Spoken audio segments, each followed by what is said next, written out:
What's going on, everybody? Welcome back. I know it's been quite a while, hasn't it? I know I've just been taking a break, kind of dealing with some stuff IRL, and we're back. We've got a lot of catching up to do. We got to talk today about Gondor and the stuff with Chapter 3 and why I'm very skeptical on it. There will be some other videos this week. We're finally getting some raid guides done and out the door, so you guys know what to do, talking about tactics, full-on breakdowns. If you guys see my raid strategy videos from Galaxy Heroes, expect something pretty similar to that. But yeah, we want to talk today about Gondor and why I'm very skeptical on the viability of this team in Chapter 3. If you have not seen the post from CG, they talk about what's coming up in Chapter 3 of the raid.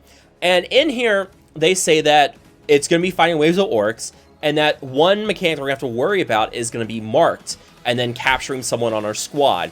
And this means that you're going to want people on your team who are good at taunting and healing to redirect the onslaught and survive as long as possible.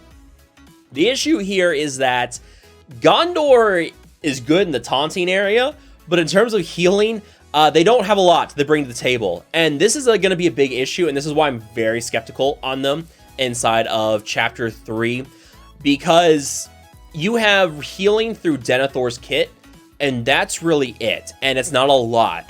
You have regeneration for one turn to the target who assists on his first special. His passive ability on turn grants stacks of regeneration to one turn to self, and then one regeneration to Boromir, and then one regeneration to the most wounded Gondor ally if Boromir is an ally. The problem is that that's not a lot of healing. That's yeah, you're not getting a lot of healing out of that, and if they talk about if this is reliable at all to what they say here, you know, you're going to have a dedicated healer, and Gondor just does not have it. You have two damage dealers in Harrendeal and Faramir, you have a tank in Boromir, a support character in Sergeant Aura, and then another support character in Denethor in a way.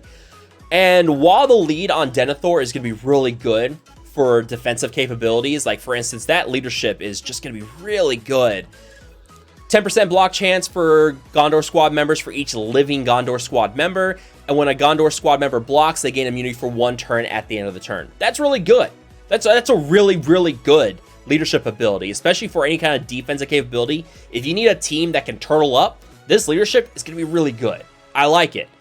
But to tell me that this is going to be a team that is going to be able to sustain themselves through healing and a lot of taunting, yeah, I'm not seeing it, because you have one tank on this team and one character that can throw out a couple stacks of regeneration. You're going to tell me that that's going to be able to do this, to kind of carry their weight in Chapter 3? I'm very skeptical.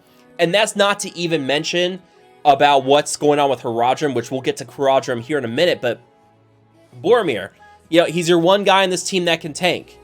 And, you know, it looks good from what he can do with tanking here. Gains taunt for one turn, gains fortitude, so, you know, he's going to be able to ignore debuffs of quite a bit more. And in terms of their stats, they're also really good in terms of their stats.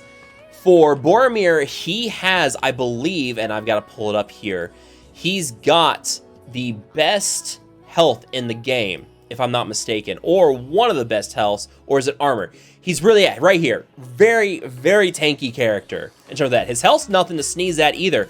40,000, I mean, that puts him inside the top 15 or 20. That's pretty good. Now, not as much health as Eladin, and he's not as tanky as Halbarad, but that armor is going to help him kind of withstand damage, which is good. That's great. You want that in a tank. So I'm pretty happy with that. Speed 137, not bad. Resistance, also not bad either. Just outside your top 10.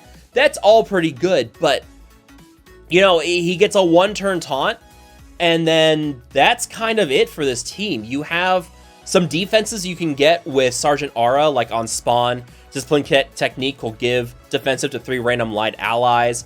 Her direct assault can call a random ally to assist.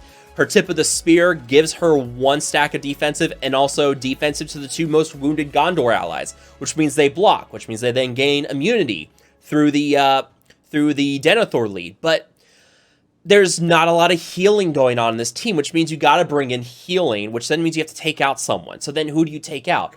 Well, you can't take out Faramir, and you can't take out Boromir. You got to have those two with their synergies with each other, plus a synergy with Denethor. Those are kind of your main trio. Like how you have Eowyn, Eothane, and Eomer for Rohan.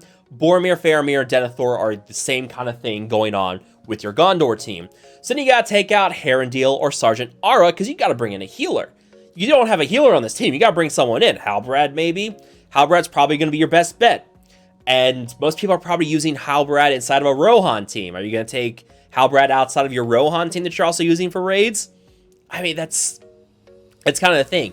Maybe you can bring in Pippin, but Road to Rivendell, I think, is just a hands down a better raid team overall. One of the best teams for the raid outside of elves. Like, yeah, there's not having a healer for this team is gonna hurt it. And especially I just remember looking at that when they said, yeah, you're gonna need someone who can do taunting and healing. I'm like, well, you can't tell me that and then tell me Gondor is gonna be the best team for chapter 3, especially after what they pulled with Haradrim inside of chapter 2, where Haradrim, they're great until the troll comes out of his topple and then he starts gaining resistance, and Haradrim just don't have the focus. And Torm DK, who's got a super well built Haradrim team, just cannot get it done. And that's with stacking out things like this. Like, you have 10% bonus focus here, but the focus stats on Haradrim are so bad that, you know, you just can't use them. Like, yeah, we're looking at our lowest focus stats here. Robo, right here, down near the bottom. Wubate, also down near the bottom. Yeah, Yeftu, right here. Your Haradrim as a whole really do not have a lot of focus on them. So they're very, very not good in terms of focus, which means they're very disappointing for chapter 2. But keep in mind, why I'm bringing this up is because CG told us Haradrim was going to be the premier chapter 2 raid team, and they are not it. They're really not doing it. Isengard, hilariously, is the better dark side team or shadow team for chapter 2 of the raid, and most people dropped Isengard to build up Haradrim because of their promise, and now it's not working. You know, I'm still building up Haradrim. I'm using him for my campaign team. I'm almost got Arwen unlocked to start farming her in the shadow campaign, but yeah, it's just one of those things. It's very hard for me to say or to believe them when they say that Gondor is going to be the premier chapter 3 raid team, when they said the same thing about Haradrim in chapter 2, and Haradrim's just not delivering. Now, Haradrim is very good in chapter 1, and there will be raid guides coming on that very soon here. Very good inside chapter 1. A lot of good AoE with this team. Some haste on them to help kind of speed them up, really making sure they get those they really get those stacks going on the bomber. But it's very difficult for me to look at this Gondor team and say, yeah, I can see where they're going to be good. Now, they could be good in chapter 1 with the assists. Denethor calls assists, Sergeant Ara calls assists. You have a lot of decent AoE with Harrendeal and Faramir, but again, no healer, and you really need a healer. Boromir also has some decent AoE, but again, no AoE. And honestly, I think Gondor, why I'm skipping them for now, is I think they're going to be a good defensive team for when we get PvP modes. Not arena. Arena doesn't count. I'm talking about like guild versus guild kind of stuff. Because you get a lot of that defensive going on, you get that immunity, but there's also a lot of stuff, not a lot of stuff, but there is some synergy in these squads based on fallen Gondor allies, where, for instance, Archers at the Ready gains bonus damage if Gondor ally has been killed. Harrendeal gets bonus turn meter through his passive every time a Gondor ally dies. So he gains might, he gains bonus turn meter, excuse me. And then he can do some solid damage. He can bypass Nimble here. So, you know, it's one of those things where I think that, yeah, this team's gonna be good defensively if they're going through like a PvP mode. I can see them being good for some kind of defensive squad there. But for a raid right now, having to bring in a healer, just not having a healer here on the squad, it just does not work for me. I mean, I would love to be wrong, and maybe I am wrong. And maybe they do turn out to be great in chapters 1 and 3 and chapter 2. That's going to be awesome. But right now, for me, especially with how limited we are in resources with gold and character XP, the building materials, I can't risk diverting those materials into a squad, which on paper just does not look like it's going to deliver in the raid, when I already have other squads I'm building up because I'm getting more use out of them.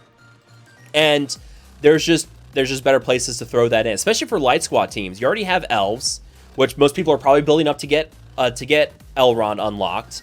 And then also, I mean, Road to Rivendell, like, that's going to be more raid guide videos this week. I mean, Road to Rivendell has just been, like, just one of the best raid teams for me so far. And granted, I have them built very well, but they are killing in Chapter 1. They're killing it in Chapter 2. They're not ready to do Difficulty 3 yet. They just don't have the gear and levels just yet for that. But, yeah, I mean, I'm very easily maxing out on Chapter 2 or Level 2 difficulty with this team right now. And they're very reliable. So, yeah, I mean, you just have better teams to be building up. I mean, we also have Rohan, which are also doing great Chapters 1 and Chapters 2. And they should be okay in Chapter 3. You have Eowyn who can cleanse. You have some nice taunts. You have a healer with Eldred. I mean, come on. Yeah, so I want to know what you guys think. What do you guys think? Are you guys on the same page with me with Gondor? Do you agree or disagree? Let me know what your thoughts are on Gondor, if you guys are going to be building them up for Chapter 3 or not. Let me know down below. If you guys have enjoyed this video, make sure to hit that like button, share this video, subscribe to the channel. Thank you guys so much for watching. I will see you guys next time.